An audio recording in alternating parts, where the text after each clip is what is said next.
All right, guys. Let's go ahead and go to the next one there, John.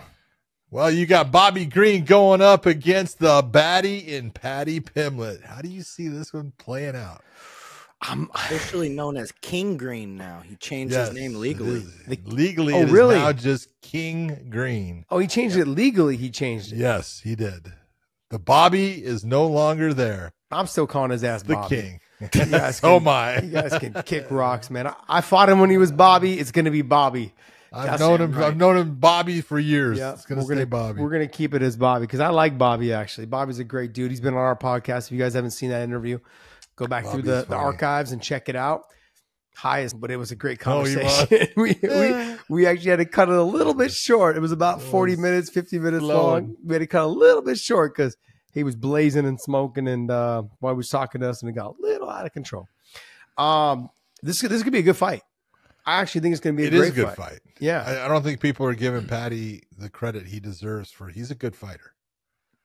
You know, people don't like the shtick and things like that. So automatically he sucks. He doesn't. No, he doesn't suck. The guy can fight.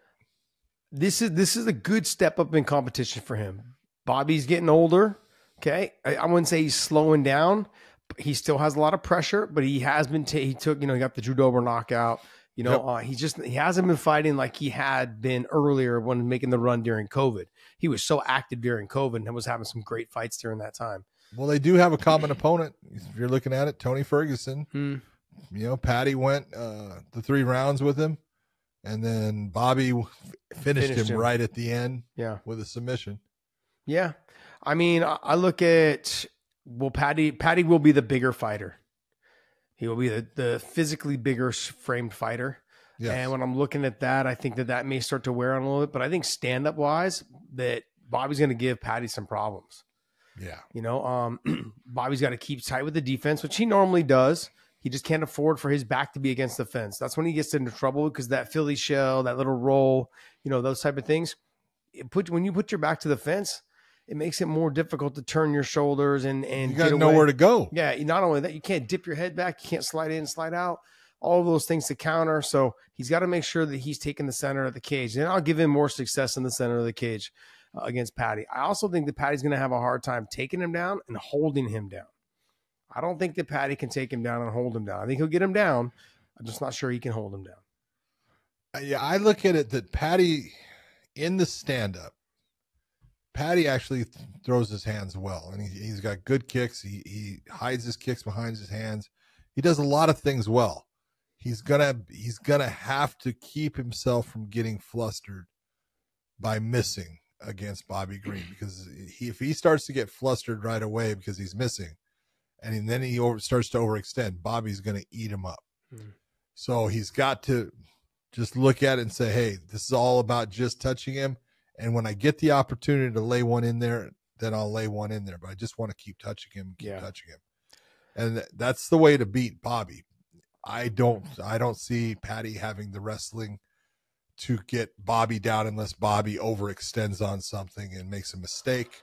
Then he could, get to his side, get to his back, and get the takedown. But other than that, he's not getting a straight takedown. So this is going to be on the feet. And I look at it speed-wise, I think Bobby's still a little bit faster, not much, but Paddy Pimblett is not a slow person, but just the ability to remain calm in the fight and to sit there and to not worry about what's going on. Bobby's always relaxed. That's one of the things that helps him as a fighter. He doesn't press, he doesn't push, he just keeps on just doing what he does, and he's relaxed and he can go. Paddy's going to have to really be in tune with himself as far as not throwing too hard, not putting too much energy out, and then not being able to get his air back. I look at it as a difficult fight for him. He can win the fight, there's no doubt, but I still say Bobby Green is the favorite in the fight. Yeah, I would agree Bobby Green's the favorite in this fight based on the fact that Paddy's been known to get tired in round 3. He kind of just clams up because he uses so much energy chasing things in the first round and a half. He's not the same fighter in round 3 as he is in round 1, 1.5. And Bobby is, like you said, known. He's so relaxed out there. He's having fun. I mean, if he needs to ramp it up, he can. If he needs to slow it down, he can. He can wrestle if he wants. He very rarely does, but he'll just stay standing and just put pressure on you, try to push you around. He won't physically be able to push Paddy around, but he'll be able to put the type of pressure that makes Paddy feel uncomfortable. Now, this is where I feel like Paddy may be able to get away with something, is that because Bobby Green sometimes will fight you like how Nick and Nate Diaz fight you. He'll just stand there and kind of wait for you to come to him, and then he'll just pot shot you and say, come on, fight me, come on, fight me. And when you run to the other side of the cage, he'll walk after you instead of like kind of galloping after you a little bit to make you feel the pressure. That'll give Paddy some time to get his breath. So if Bobby was smart, he would just kind of slowly walk him down and continuously put pressure on him to make him use that energy when he's not comfortable using it. When he feels like, I got to throw something, he's getting too close. Those are the things that will make Paddy tired faster. Yeah. And Bobby right now, like you said, he is the favorite, but it's pretty much even odds, man. The odds have Bobby at -120, Paddy Pimblett at -110. So it's not much of a favorite, but I'm looking at it says over. It's going to be over at 2.5 is -180, and under 2.5 is +150. So I mean, this is a pretty evenly matched fight. Betting odds pretty much understands it can go either way. Bobby is getting older. Paddy's making his come up. He just got married. Obviously, there's a lot of things going through his mind. This is his last fight, I think, on his contract. Also, I believe this is his last fight on his contract. So there's a lot right now staking on this. I think he took this fight very serious. I think when you get married, you understand this is for real now. Everything that I bring to the table, she's taking. So I might as well make sure I can get a little pocket change. So I got to win this so I can get some of my win bonus, and I'm looking forward to it. I'm looking forward to seeing this fight. If anything, I think it'll be super entertaining from a little bit of the trash talk in the cage, a little bit of the showmanship. It's going to be a fun fight. It'd be a really fun fight. I agree. Next fight. All right, we got Christian Leroy Duncan taking on the RoboCop Gregory Rodriguez. That is the man with the split from this eyebrow to this eyebrow. A beautiful cut he once had. This is one of those ones, man. A lot of people are going to sit there and think that Duncan is going to just take it to Gregory Rodriguez. That just doesn't happen. Mm-hmm. Gregory Rodriguez is a phenomenal jiu-jitsu practitioner. His jiu-jitsu is top-notch. He just doesn't seem to use it that much because he likes being in the stand-up. Now, I will say that I think that Duncan is faster. I don't think he's fought better opponents overall. So I think this is probably the best opponent that he's ever faced. Mm-hmm. And this is, to me, is a toss-up. It's a matter of if Duncan can get Rodriguez to get into the firefight with him and use his speed and his movement, he's going to do well in the stand-up. If he's crazy enough to crush that space and allow Gregory Rodriguez to get a hold of him and take him down, he does not want to be on the ground with Rodriguez.